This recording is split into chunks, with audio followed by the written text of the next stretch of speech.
Good morning मित्रांनो, मी पोपटराव बोर्डे. पापाचा बाप म्हणजे लोभ.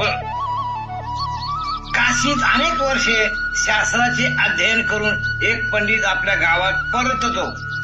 गावभर बातमी पसरते, काशीहून पंडित आले आहेत, धर्मातील कोणत्याही प्रश्नाचे उत्तर देतात.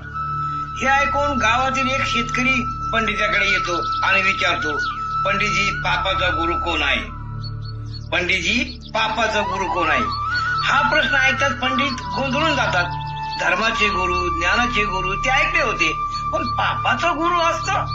उत्तर न सापडल्याने ते पुन्हा काशीला परत जातात.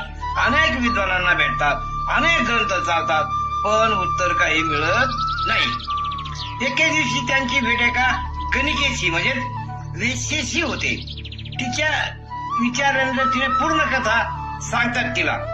गणिका शांतपणे म्हणते, उत्तर तर खूप सोपे आहे, पण काही दिवस माझ्या शेजारच्या खोलीत राहावे लागेल. ज्ञानासाठी भुकेलेले पंडित तयार होतात व तेथे राहू लागतात आणि कायम प्रमाणे स्वतःच जेवण स्वतः बनवतात.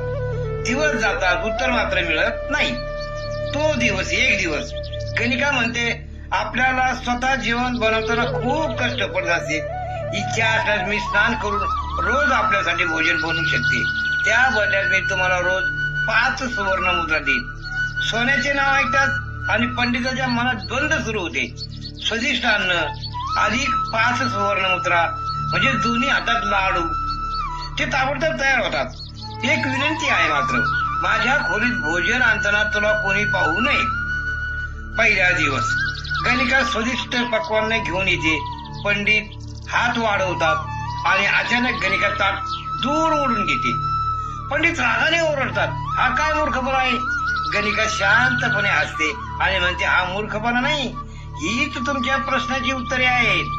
बोध काय, इथे येण्यापूर्वी तुम्ही कोणाच्या हाताचं पाणीही पित नव्हता, पण सुवर्णमुद्राच्या लोभाने तुम्ही माझ्या हाताने बनवलेले जेवणही स्वीकारलं. लोभ नियम मोडायला लावतो, लोभ विचारांना हरवतो, लोभ माणसाला पापाकडे ढकलतो. आणि शेवटी गणिका म्हणते, पापाचा गुरु एकच, लोभ लोभ लोभ.